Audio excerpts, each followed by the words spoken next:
మిత్రులారా అందరికీ నమస్తే. నేను గరిడేపల్లి సత్యనారాయణ న్యూ లక్ష్య ఆర్గనైజేషన్. శ్రీకృష్ణాష్టమి అంటే శ్రీకృష్ణుడు పుట్టినరోజు. శ్రీకృష్ణుడు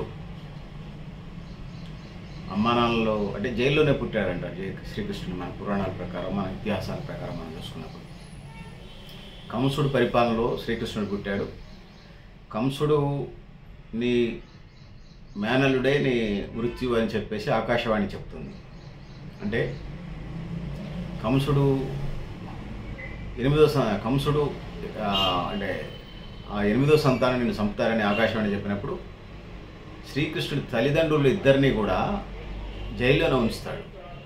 అంటే 8 మంది పిల్లలు అయిందా కూడా ఇదవుతారు. అప్పుడు వసుదేవుడు శ్రీకృష్ణుడిని ఆ తుఫాన్లో వెళ్ళి వసుదేవుడు అంతటి వాడే గాడిద కాళ్ళు పెట్టుకుంటాడు. అంటే గాడి ధరిస్తే మళ్ళీ రాజభటులు ధరిస్తే మళ్ళీ కృష్ణుడిని చంపేస్తారని చెప్పేసి సో ప్రత్యేక సందర్భాన్ని పురస్కరించుకున్న అర్ధరాత్రి వేళ కొంతమంది సహాయంతో యశోద ఇంట్లో వదిలేసి వస్తాడు శ్రీకృష్ణుడిని.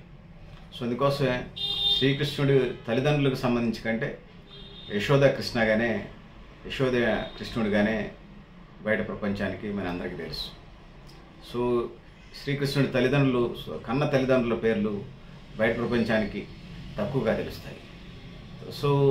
ఇది పరిస్థితి. అయిన తర్వాత కంసుడి పరిపాలన అనేక విధ్వంసులు రాక్షస విధానాలతోని ఈ క్రమంలో కంసుడిని దుష్ట శిక్ష రక్షణార్థం కొన్ని కర్తవ్యాలు శ్రీకృష్ణ జన్మ రహస్యం కూడా అదే. ఆ విధంగా ఇది చేసినటువంటి పరిస్థితిని ద్వాపరయుగం అంటారు. దాన్ని యుగాలు 4 కదా, త్రేతాయుగం, ద్వాపరయుగం, కలియుగం, 4 యుగం ఉంది.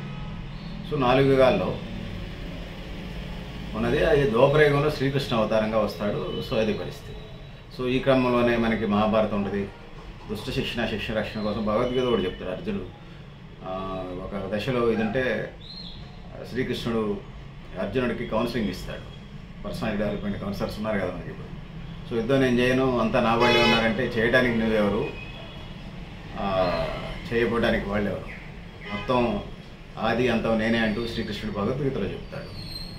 అందుకోసం దుష్ట శిక్ష రక్షణ కోసం కౌరవ పాండవ యుద్ధంలో ముఖ్యంగా ధర్మం పక్షాన, న్యాయం పక్షాన, పాండవుల పక్షాన శ్రీకృష్ణుడు యుద్ధం చేస్తాడు. ఆ విధంగా తన కర్తవ్య పాలన చేసేటువంటి పరిస్థితి మనం చూస్తాం. శ్రీకృష్ణుడికి 7 మంది భార్యలని చెప్తారు. 8 మంది రాజుతో కలిపి 8 మంది అని చెప్తారు. దాంతోపాటు 16,000 మందికి పైగా గోపికలు. అంటే పోయిన జన్మలో ఋషులంతా కూడా శ్రీకృష్ణుడి ఇదైనప్పుడు వాళ్ళంతా భక్తులుగా భావించాలి. రకరకాల మీనింగ్స్ తీస్తున్నారు. కానీ శ్రీకృష్ణుడికి సంబంధించి పురాణాలు, ఇతిహాసాలకు సంబంధించి వాళ్ళంతా భక్తులు. అది ఆ విధంగా అనేది తెలియజేసుకుంటా ఉన్నాను. శ్రీకృష్ణాష్టమికి సంబంధించి ఇంకా ప్రత్యేకత ఏంటంటే కంసుడి వధ జరుగుతుంది. అదేవిధంగా ధర్మ రక్షణార్థం దుష్ట శిష్ట రక్షణ కోసం వివిధ సందర్భాల్లో భీముడితోని ఘటోత్కచుడిని చంపిస్తాడు. అవసరం వచ్చినప్పుడు అర్జునుడితో యుద్ధం చేపిస్తే ఒక దుష్ట శిక్ష రక్షణ చేపిస్తాడు. ఇంకా భీముడితోని అంటే రాక్షసులు, దుర్మార్గులు ఎవరైతే ఉన్నారో వాళ్ళ మీద శ్రీకృష్ణుడు పక్క నుండి యుద్ధం చేసి కొట్టేస్తాడు. దుర్యోధనుడితో సహా దుర్యోధనుడు తొడ మీద కొట్టించి ఇది చేసేటువంటి పరిస్థితిని మనం చూస్తాం. చాలా పాండవుల కౌరవుల యుద్ధంలో కౌరవులు సూదిమనంత 5 ఊళ్ళు ఇచ్చినా మేము యుద్ధం చేయకుండా ఉంటామంటే సూదిమన కూడా ఏంటంటాడు దుర్యోధనుడు. పాలవుల పట్ల అటు దుర్మార్గంగా ఉండేటువంటిది ఒక ధర్మం, న్యాయపాలన కోసం శ్రీకృష్ణుడు ఉద్ధారమించినట్టుగా మనకు కనపడుతుంది. శ్రీకృష్ణుడు వంశానికి సంబంధించి శాపాలు కూడా ఉన్నాయంటారు. ఇట్లాంటి పరిస్థితులన్నింటినీ తీసుకునే శ్రీకృష్ణుడు ఉన్నటువంటి పరిస్థితులు చూస్తాం. శ్రీకృష్ణుడు ఒకసారి వనభోజనాలు అంటారుగా పిక్నిక్ వెళ్ళినప్పుడు అక్కడ సహించినటువంటి రాక్షసు వర్గం ఏదైతే ఉందో రాళ్ల వర్షం కురిపిస్తే గోవర్ధనగిరిని చిటికిన వేలుతో ఎత్తి నిలబెడతాడు. వాళ్ళంతా కూడా గోవులతో సహా మనుషులంతా అక్కడ వచ్చి నిల్చుంటారు. అలసిపోయినటువంటి రాక్షసులు నిలిచిన తర్వాత మళ్ళీ యుద్ధం ప్రారంభిస్తాడు.